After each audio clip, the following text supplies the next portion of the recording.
Salam sejahtera dan salam Sarawakku sayang. Buletin Ukas edisi malam 12 Julai 2021 bersama saya Janet Bennett.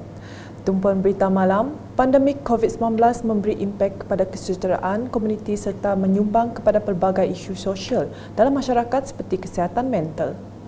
Menurut Menteri Kebajikan Kesejahteraan Komuniti Wanita, Keluarga dan Pembangunan Kanak-kanak Datuk Seri Fatimah Abdullah, isu sosial ini telah membawa kepada pelbagai masalah yang serius seperti cubaan membunuh diri.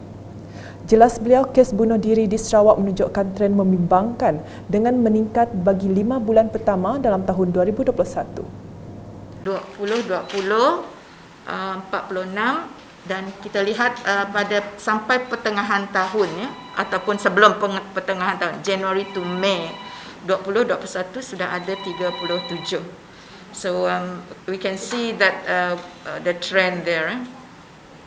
Beliau berkata demikian pada sidang media perkhidmatan komuniti chat di pejabatnya di Wisma Baitul Makmur pada Isnin.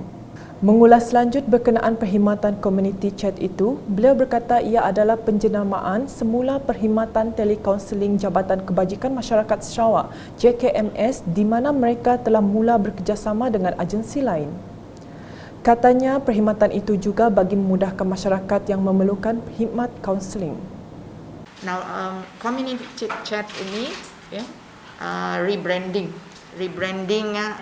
tele-counselling yang telah diadakan oleh Jabatan Kebajikan Masyarakat sebelum ini dengan mengambil dengan mendapat khidmat daripada agensi-agensi lain pakar-pakar daripada agensi lain. Now what we want is not only the facilities is available in Kuching but also in other divisions throughout Sarawak. Jadi ini yang kita mahu sumber yang paling dekat sekali di mana mereka dapat minta bantuan misalnya khidmat kaunseling ataupun yang berkaitan dengannya.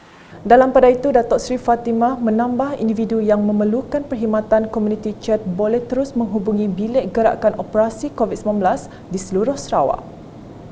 Berita seterusnya, penduduk di Miri yang masih belum mendaftar atau menerima notifikasi temujanji vaksin COVID-19 diminta untuk terus berhubung dengan bilik gerakan vaksin bahagian Miri. Menteri Bertanggungjawab Jawatan Kuasa Pengurusan Bencana Bahagian JPBB Miri, Datuk Lee Kim Shin berkata, masih belum lagi terlambat untuk mereka berbuat demikian. Katanya orang ramai boleh berhubung melalui aplikasi WhatsApp di talian tertera.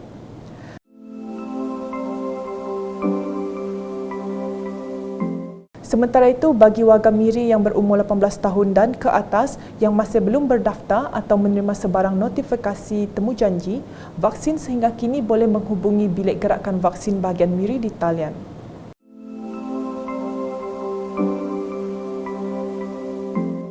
Beliau berkata demikian semasa ditemui selepas mengadakan lawatan ke Pusat Pemberian Vaksin Industri PPV in Imatriam, Pusat Pemberian Vaksin PPV Dewan Eastwood, PPV Dewan Curtin University dan PPV IKBN Miri pada Ahad.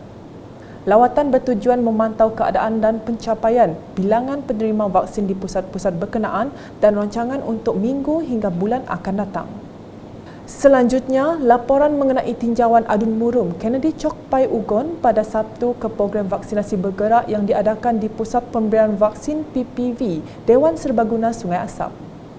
Dalam tinjauan itu, beliau diberi penerangan oleh penyelia PPV berkenaan Dr. Yap Hung Wei mengenai perkembangan program vaksinasi di PPV Dewan Serbaguna Sungai Asap serta perancangan seterusnya di sekitar Sungai Asap, kawasan Urun, Ulu Sungai Linau dan seterusnya.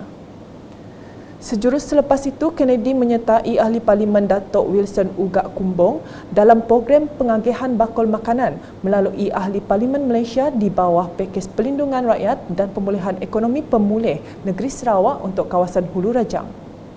Dalam program tersebut, beliau turut menyerah sumbangan dana peruntukan projek kecil luar bandar MRP kepada Lembaga Amanah Komuniti Apau Koyan Belaga sebanyak RM50,000 dan juga kepada BEM Daerah Belaga sebanyak RM10,000. Kennedy dalam pada itu amat berterima kasih kepada Datuk Wilson di atas keprihatinan beliau menyalurkan bantuan bekalan makanan untuk meringankan beban rakyat yang terkesan ekoran Perintah Kawalan Pergerakan PKP. Manakala di Dun Kedup, masyarakat di Kampung Mayang Kawan kini boleh mengukir senyuman apabila kerajaan negeri menerusi Unit Hal Ehwal Agama-Agama Lain UNIFOR meluluskan dana sebanyak RM300,000 bagi membina baharu Gereja Katolik St. Anthony Mayang Kawan. Pembangunan gereja baru itu bagi menggantikan gereja lama yang diguna sejak 40 tahun lepas. Adun Kedup Martin Ben telah menyerahkan cek peruntukan bagi pembinaan baharu gereja tersebut kepada pengurusi Gereja St. Anthony Mayang Kawan, Paul Lantan pada Sabtu. Menurut Martin, kerja-kerja pembinaan gereja itu dijangka bermula dalam tempoh terdekat dan laporan perkembangan status projek perlu dimajukan kepada pihak UNIFOR melalui beliau tanpa gagal. Tambahnya, sekiranya peruntukan berkenaan tidak mencukupi, beliau akan menambahkan dana menerusi projek transformasi luar bandar RTP. Sementara itu, Temegong Henry Bujang Sedan mewakili penduduk kampung merakamkan perhargaan di atas keprihatinan Adun dan kerajaan negeri melalui UNIFOR. Beralih pula di Bintulu, dengan pejabat kesihatan bahagian itu telah mengadakan program vaksinasi rumah ke rumah di beberapa rumah panjang dan penempatan di sekitar Bintulu. Menurut Pegawai Kesihatan Bahagian Bintulu Dr. Melvin Chung Sian Liang, program ini dihaskan untuk golongan orang kurang upaya OKU, warga emas dan mereka yang terlantar dan tidak dapat pergi ke pusat pemberian vaksin PPV terdekat. So, macam pertama kita ada untuk memberi vaksin kepada golongan yang terdiri daripada golongan OKU, mentally challenge ataupun yang bedridden.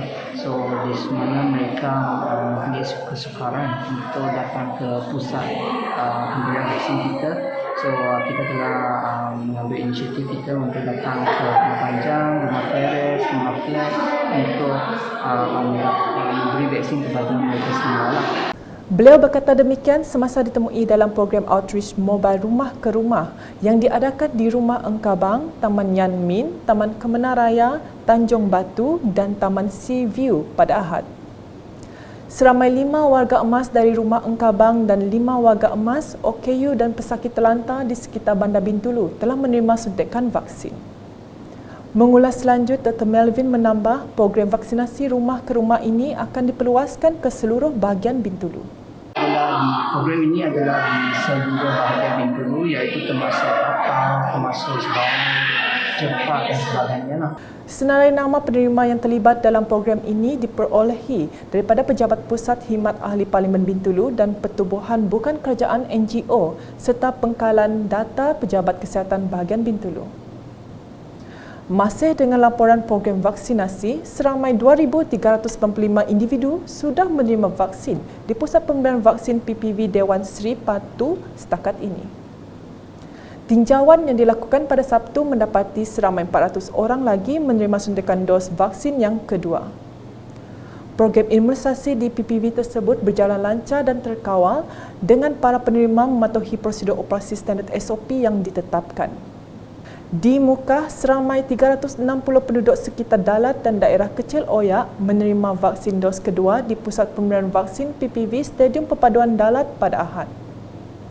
Program bermula dari jam 8 pagi dan berakhir sekitar 12.30 tengah hari kerana semua penerima dos kedua yang dijadualkan pada sebelah petang dianjak ke sebelah pagi.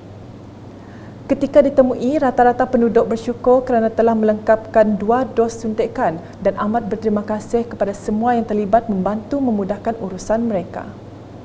Malah mereka hadir di PPV itu dengan penuh semangat dan teruja untuk melengkapkan dos vaksin demi melindungi diri dan masyarakat sekeliling.